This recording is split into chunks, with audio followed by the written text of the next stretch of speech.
I will start up this session first by saying that, well, if you're wondering how are you able to break the bias in your organizations, I will tell you at least like six ways you can, right? The first is, of course, challenge stereotypes in your everyday life, yeah?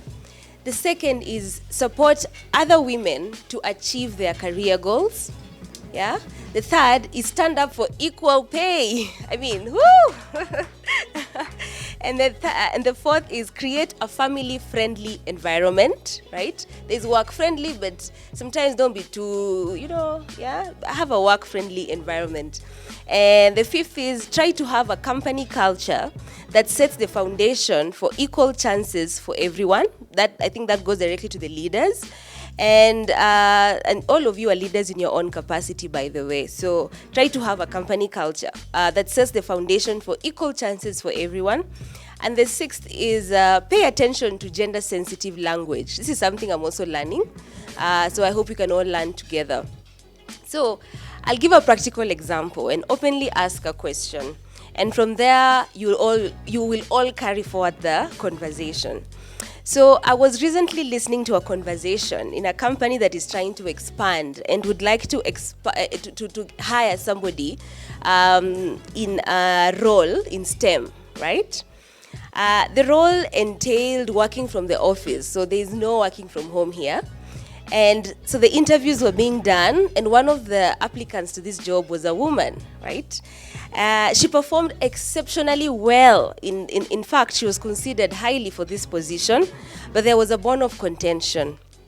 She said she is really interested in the opportunity, yeah, but if employed, yeah, she would then need 3 months leave from June, insinuating that she's expectant, yeah. So the dilemma that the office was having at that time was, should women say in interviews that they are due at a certain time or they're expectant? That's an interview, haven't gotten the role yet. That they will need maternity leave? Or what, is it ethical to do that in an interview? That was one of the questions they had. And well, is it ideal but to say, and okay, sorry, let me put it like this. Is it ideal to say, but then realistic to not say, so that you can protect yourself as women and secure these jobs? And the last question they were having is, should we give this woman the job, right? What do you think should happen in such a situation? Would you say, as a woman, as a woman in the group, I'll ask, would you say in advance that you need maternity leave, right? And for the leaders and the employers, and I think I would ask Mr. Lawrence this, would you hire this lady? Knowing this is now March. In June, this is how many months later she's saying, I need my maternity leave. Yeah. If the person is suitable for the role, then would hire the person. If she didn't go on maternity now, maybe she will go later at some point if she's starting a family or she has a family. So that's going for maternity is really not a problem. It's part and parcel of who we are as a community, growing family and all that, So yes, we would give the person a chance, and I think it's also good to be a good example, just to show, look, if you fit the bill, then we take you on board. And you need to grow yourself as a person, as a family, You will need time off at some point, children to school and all that kind of, all those activities. And those are part and parcel of family. And I think Rita talked about, the work and family, all those things, they tie in together. You cannot separate one from the other. Thank you. On a need to know basis. So if they ask me, I'll mention it. If they don't, That's my opinion. I don't know if it's the right way. I've never gone through the process. Thank you for that. Personally, I think I'd prefer to say, if they take me in, if I'm almost due, it speaks a lot about the company culture. Yeah.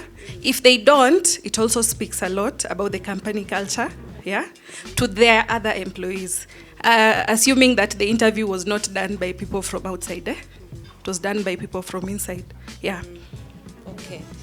I guess I want to ask the women leaders here, in terms of HR policies in your companies? Is there something like that, Eva? And maybe you can help speak to this, because I'd asked Gladys to help me with this HR question, and she said that she'd be able to handle it. Is there a legal way?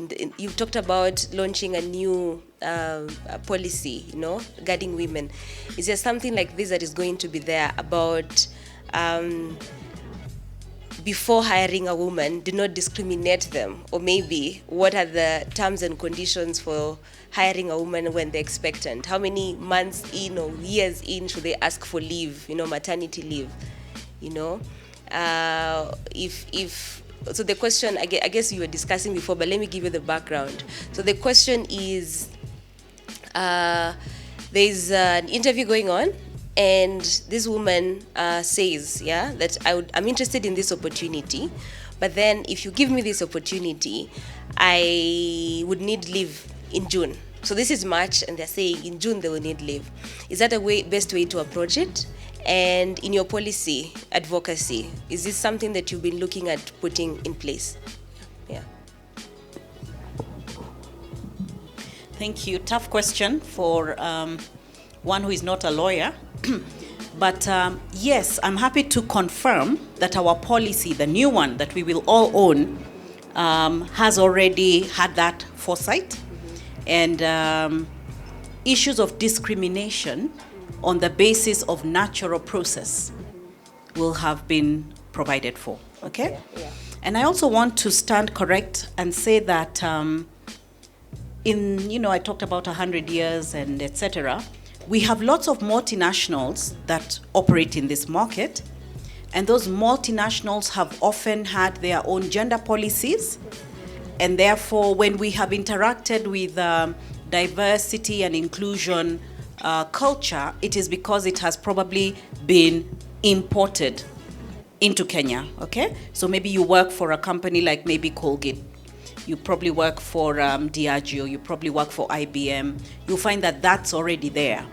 This particular one is one that Kenya will establish as ours to own, having considered everything that's authentic to Kenya. Okay? Yes. Because maybe, and I'm not saying they don't have it, we've got our own institutions called, say, KCB Group, or National Bank, or Bidco, or BSD Group, put your hands together, Yeah. And the question then becomes, what are the benchmarks of gender policy? But let me take the question again. There was a landmark, I'll call it landmark, ruling against Jubilee Insurance, when a young woman went to court and she had filed a suit against it's in public domain, filed a suit against her employer because she was not promoted or passed over from promotion, or in fact she was terminated when she pronounced that she was, I think, 2 weeks pregnant or 6 weeks pregnant. You may recall, the court ruled in her favor, and damages, special and general, were accorded and awarded her.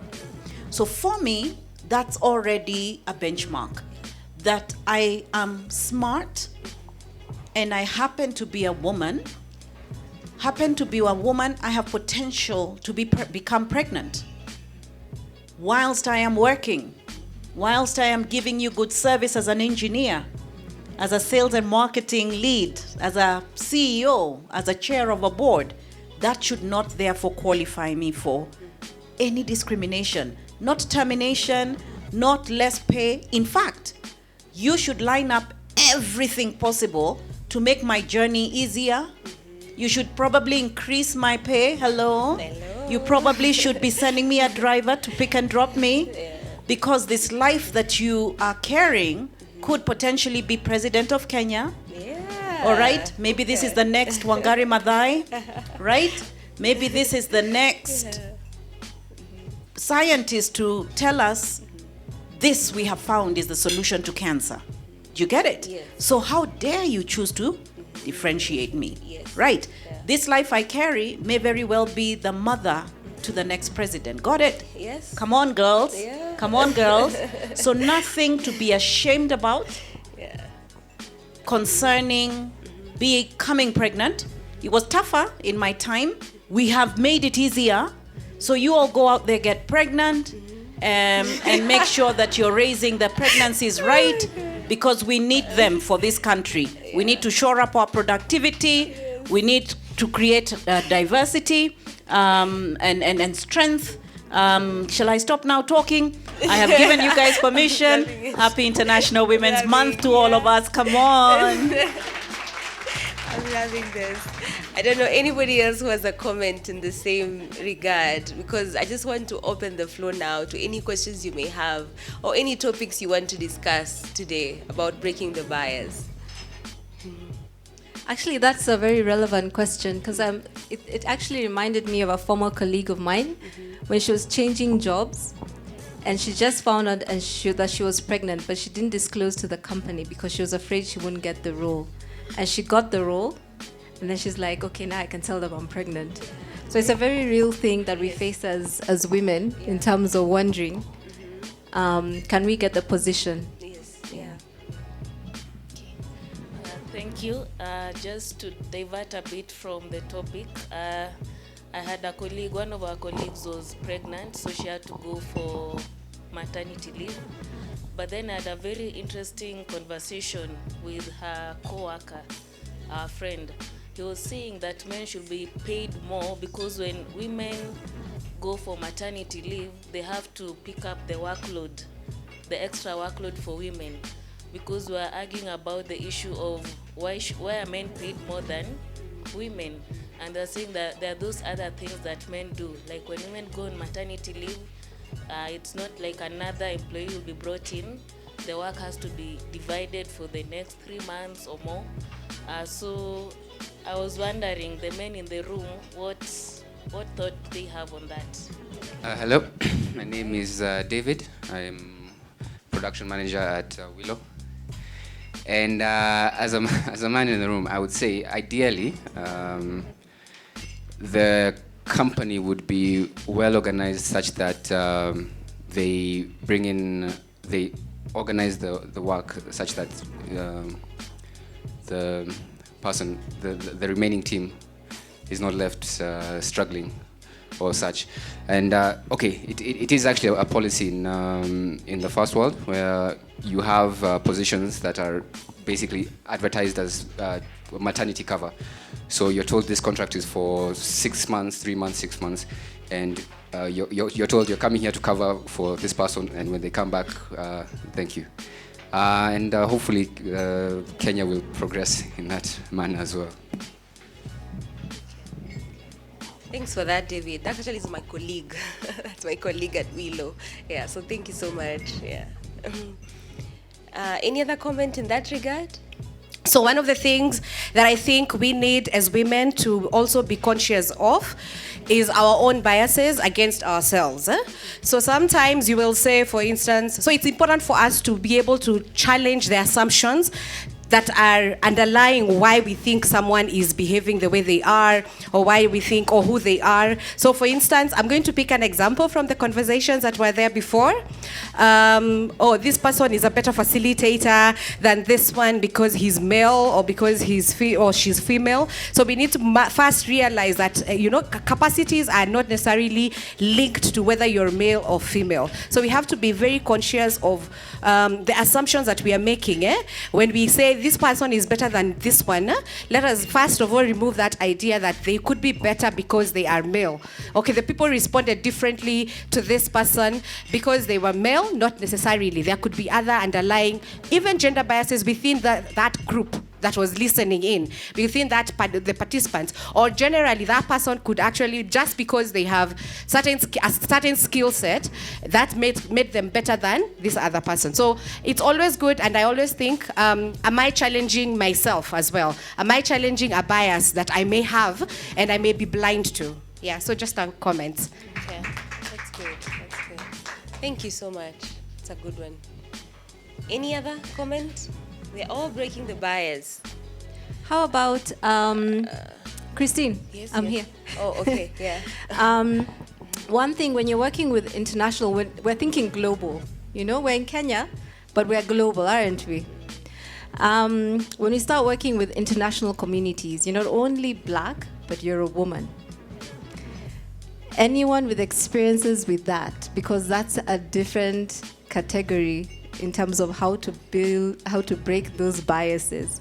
Because you find, having worked with some international people, they may look down on you or not take your opinion as serious, even though you are as qualified. How do you navigate that, and how do you assert yourself in that manner? Anyone who can share?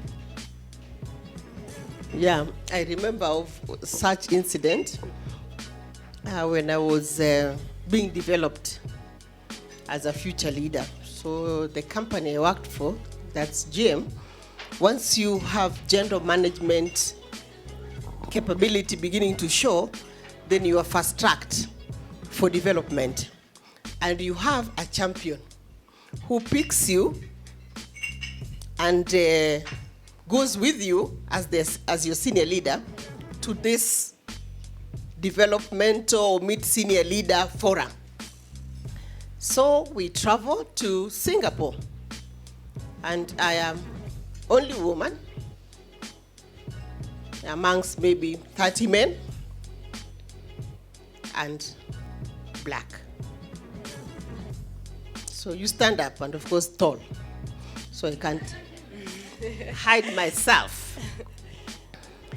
So of course your sponsor or your champion already is confident that you are the right person for the job. And actually that champion ended up being my boss later on, but we had a nasty experience. So we go, we sit, then we listen to them talk, leadership talk, acquisition, mergers, sell out, sell in, tough talk. So we're listening and soaking these lessons we're getting from them. Then in the evening, you have dinner with them, so they want to see you, how you socialize, how you engage, and all that. So me, I come from the village, huko Taita Taveta. Kwanza, I was trained, so ile unaongea na wazee, auangali direct. Kama vile, this guy, I'm looking at him. You give a side look. Remember, it's a sign of respect when you don't look just macho kavu directly. But the culture of the people I was engaging with, that means totally different thing. It means, what are you hiding? She looks tall, looks presentable, but doesn't talk much. That can be a derailer of success. So in the evening, I sit with this boss, because they're supposed to sit with us. Then the first thing he tells me, by the way, that picture of you as in People Finder is really bad. When you get to Nairobi, make sure first you remove that picture, you photographers. You look like you paint washed. You look much better than that picture. So when you get to Nairobi, first thing, how you look is very important. Go and fix that photo. So then later on, when he became my boss, and I had not even gotten to this position, he asked me that question around why you don't look straight. So I had an opportunity to explain my culture and say, look, I am not scared, but I don't look like you're my boss. I can't look at you like just machokali. I have to give you a respect angle. Ile kidogo kando. And you cannot believe it. That was used to educate other leaders. I could hear him hammer that example. In Africa, you remember that bias? Yeah. In Africa, tradition dictates that when you're having discussion with leaders, you first give them an opportunity kwanza waongee. We usiwe kimbele mbele mbele. You see, eh? And if you're called upon to give a comment, you can do that. But in this other environment, they expect to wear exactly the opposite. those are cultural biases that, because of the difference of where we come from. So if you have an opportunity to explain some of these things that people might completely misunderstand and make you not get an opportunity, you have to explain. So my boss always explained, in Africa, this is what it means.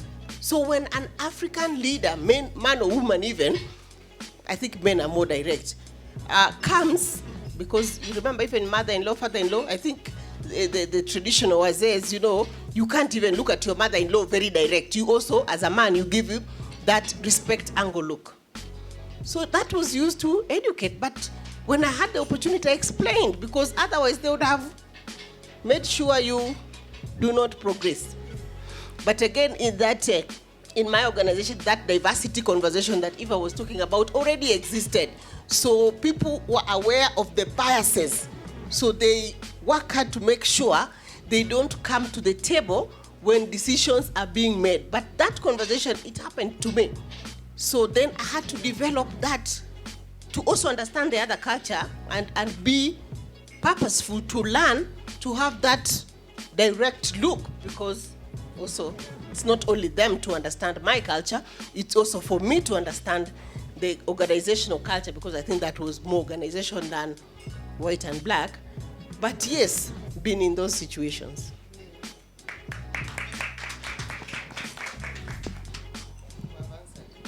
Yeah, yes, you have. Thank you. Thank you so much. I'm sorry if I am just going to target a lady in Muslim wear. I am very sorry if I have to, but that is just, you stand out because you're different in the sense of how you wear and dress. I just want you to talk about your experience with that. So there are many biases that are there against women. So there are many that we can't even talk about today. But when it comes to a lady like you, being an engineer, right? Yeah. What are the biases that you've been able to overcome, or you can see, you want to talk about today that are in line with you being a woman and then also being a Muslim and dressing different and being a different kind of lady in the workplace? Interesting. Actually, I haven't quite experienced it yet because I'm new. Oh, okay. Yeah. That's nice. Where do you work? Hello. Hello. Hi. Yeah. Let me answer on her behalf, because I have worked with quite a number of ladies, different religions, different cultures. And I work in a support area where people come to get to learn the job. You're fresh from university, you're not from another corporate, so you just come to get to learn. So what's interesting is it's a mix of things. Ladies, let's say, my community, for example, meaning now the Muslim community, they're slightly reserved. They don't ask the right questions. And people are not really out there to help you, to expose you, to give you the courage to ask the questions. In as much as that is, the other ladies also, when you compare to the guys, because it's like, let's say, 10 guys and 2 ladies, the ladies have to do extra effort to ask the questions, to learn. So let's say in a period of 6 months down the line, if the lady did not put much effort, really much effort, she will be slightly considered a not so good candidate when evaluations comes at the end of the day.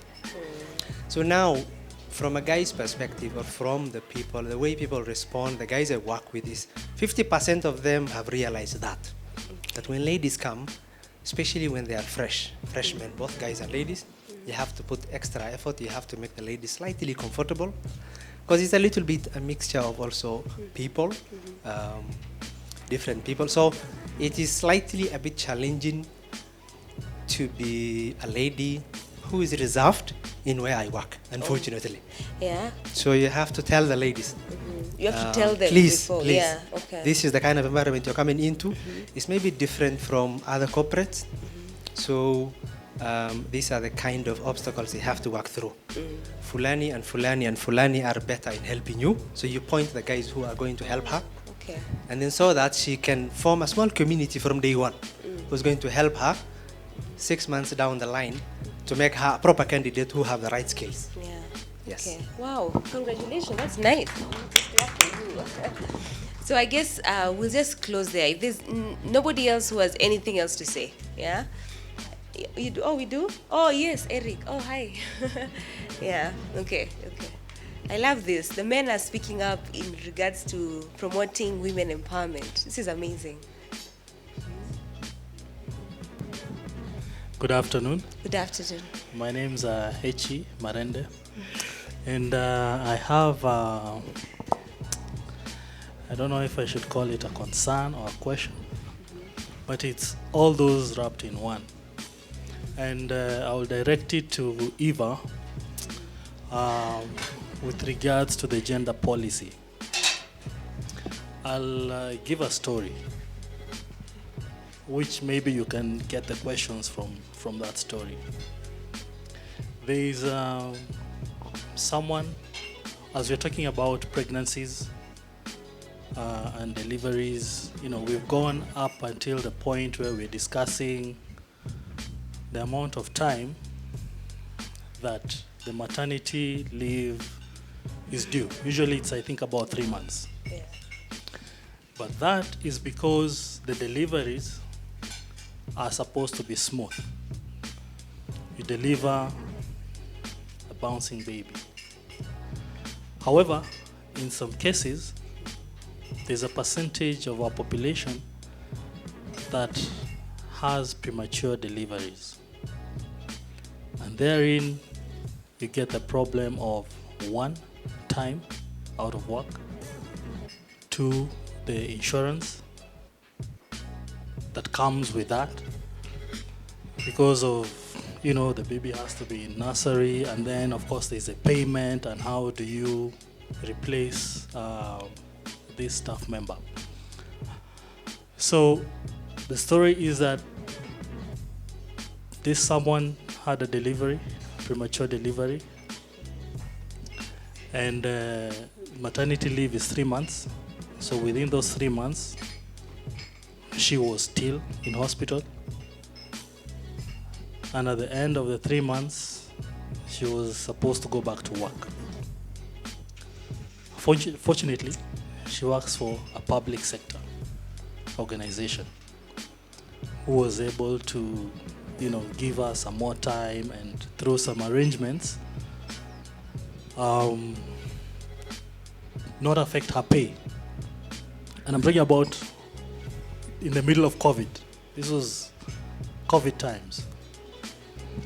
So eventually the baby was in the nursery for, I think, maybe another 3 months. So you're talking of someone being out of work for 6 months plus an additional 3 months. So you're talking about another 9 months being out of work. I don't know if the gender policy has captured this kind of people in the workplaces, and how you can, because it is actually it could be. It is very discriminative for women who go through such processes and eventually lose their jobs, lose their incomes, and of course that creates a strain in the family. So I don't know if the gender policy that you're going to be launching next Tuesday has captured that percentage of our population. That I'm talking about the public sector. Private sector, I don't know, you guys, I don't know how it is in the private sector, but the room to maneuver in the private sector is very tight. See, so that was my concern. Wow, Eva, everybody's on you on this policy. A Gender good point. policy. Thanks for announcing. But thank you, Eric, for your question. Yeah. Eric, so I finally understand why it is I came today. Eric, you're the reason I came today. Wow. You have asked a really important question, because the question you have asked, I have tasted some of that journey. you have asked a question that in the context of gender begins to introduce a whole other world of disability. Critically ill babies will often have challenges if they don't overcome some of the threat to life that they suffer either due to a premature delivery, or maybe they are born and they suffer some asphyxia at birth. Neonatal asphyxia, you will have lacked oxygen before the delivery, during the delivery, or after the delivery. And many times you will end up with cerebral palsy. You may be in the fetal stages because of the chromosome complexities, end up with Down syndrome, or you may have autism, which we are still trying to understand the science of it, etc. And I think these things have begun to present even more in society. So that's why I say you have asked a very profound question. To some degree, the spirit of the gender policy attempts to. But I want to own up that it doesn't quite get there. But then I want to say that nothing is stopping us. This policy is dynamic. We will launch it on Tuesday. We will continue to socialize it to critical stakeholders. But it doesn't mean it cannot be strengthened, improved over time. But just listening to you, because I am a mother who understands disability, I understand what it means for one financially. I understand what it means for one at a social level. I understand what it means emotionally. I understand what it means psychologically. I understand what it means at a family level. I am an African woman, so I have journeyed disability 25 years. You have asked such a profound question, and if truly in my tenure involved with private sector's gender work stream, we don't address that in terms of revising, reviewing, what does the law say? What could the law say? How could we get it to say? Then I think, Christine, I would have failed this lunch today, which is why I'm saying you are probably the most important reason I came this afternoon. Think about the state of mind of that public servant. First, she's a girl. So naturally, whereas the law today allows for paternity, and I think we've come a long way, guys. Okay, we've come a long way. Her husband, assuming he is there, must go back to work after 2 weeks. Now think about a 9-month journey with a critically ill baby in an incubator. Think about her every way. Think about financial. Think about her 3 a.m. in the morning. Think about, it's a lot to think about. Got it? So what you are saying is we need to go back. We have an extremely beautiful constitution. In there, wonderful laws.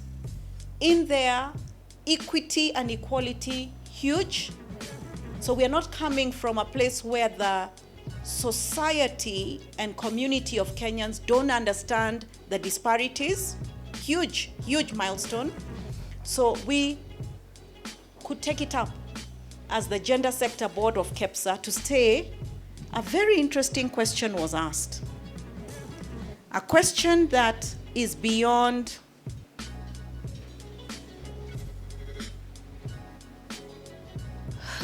right now. The big conversation is about menopause.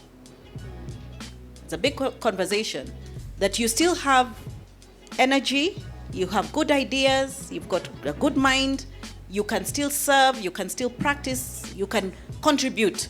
But because of a season that is natural, that visits on you, some imbalances will cause you not to just be in your element. How can we accommodate it? So beyond that, we now need to ask those important questions. How do we, under labor law, accommodate special situations? Now, in my earlier years, I knew that 1 out of 1,000, I think it was, 1 out of 1,000 children born in Kenya, one will end up with cerebral palsy. If we're having 1 million deliveries a year, how many children are those that every year are being pipelined into special needs? Many of them don't make it too far, but some do. Got it? Now think about all those homes represented. His question, very, very profound. So I don't have an answer. I just want you to have the comfort to understand that I listened keenly to what you said, and I'm making a personal commitment that we will think about that situation that I have practiced being a parent to a special needs child, but I've never understood that maybe there need to be a law to protect me and others,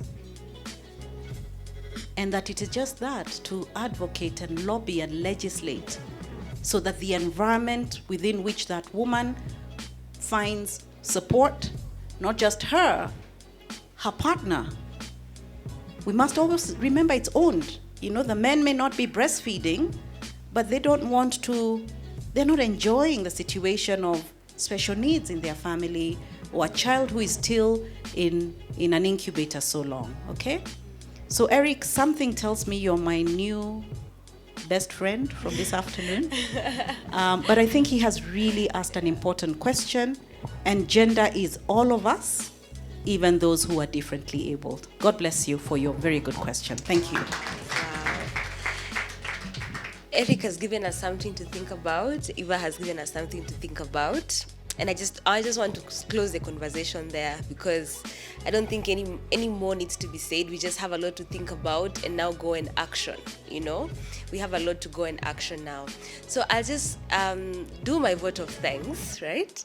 And then then Vanessa, you'd help me, then we'll just do the cake cutting, and we're just free to mingle, network, talk, and just have a good time. So I just want to take this opportunity, therefore, to thank all of you for making time to grace this event. Some have been here and gone, but I hope they know that I'm really grateful, yeah? If you're friends, please extend my gratitude. Like, I'm very, very, very grateful for all the ladies and gentlemen who have graced this event today. I want to thank you, Madam Rita Kavashi, so much for being that woman leader for me, you know? I ask her to help me with something, and she's always there. Thank you so much for being my mentor. And I'm honored and humbled by how you do and how you're a leader, and I hope to be able to learn from you as well. Madam Eva, thank you so much. Thank you so much. She got my email and called a group of ladies, like, come, let's go, let me support this lady so much. And thank you even for Zawadi for coming. Thank you so, so much. Thank you for wanting to come to the event. Thank you so much. I thank you so much, my friends. You call them Madam Joan talked about the tag team, right? The ones that when I call, they just say, yes, we are here. I want to just thank you also so much, including the MC being one of them. There are some who've left already. There's also my cousin, family, brother-in-law, everybody who's come today. I just want to say thank you. Thank you so much. Sally, Ivy, Monica is not here, Sheila, Maureen, all of you, I thank you so much. And all the other young people that I've met today, you have been phenomenal. Thank you for coming. Yeah, thank you all for coming, and I hope that you all will not leave this place in the same way. I hope you've had a decent nudge today. I hope you've been inspired so much. Or how can I end without thanking Dr. Leonita? Thank you so much. Women in Water. Yeah, and somehow I thought you have left, but yes, thank you so, so much. Thank you all so much. I thank you for Willow, the company I work with currently, that believed in me. I talked about women empowerment in a sustainability challenge, and they thought, oh wow, she has something. Yeah, let's support her and let her do them both. It's fine. So I just want to say thank you so much to that. And all my colleagues who are here present, thank you so much. Thank you all, and hope that from what you've learned today, you will all pay it forward, right? Don't stick with what you have and what you know. Share with a friend, and above all, I hope you will subscribe to the channel. I hope you will support our social media platforms. I think Eva is reminding me, yes, Break the Bias, and we can even take a picture. Yeah, group picture for Break the Bias. And yes, I'll be able to share all of this with all of you in email. And yes, I guess let me just conclude there. I had a very long thank you note because I'm so grateful today, and it's been an honor. It's an honor. But officially, then the International Women's Day month is launched, event is launched, and you're free to mingle, network, and may you have a successful month. Yeah. The connections you're making here, it's God ordained. So keep going, keep connecting people, keep connecting destinies. And I believe that the sky is, I don't even think there's a sky. It's above. Yeah. So thank you everyone for coming today and sharing your time, and share pictures, share you had a good Saturday, give people FOMO.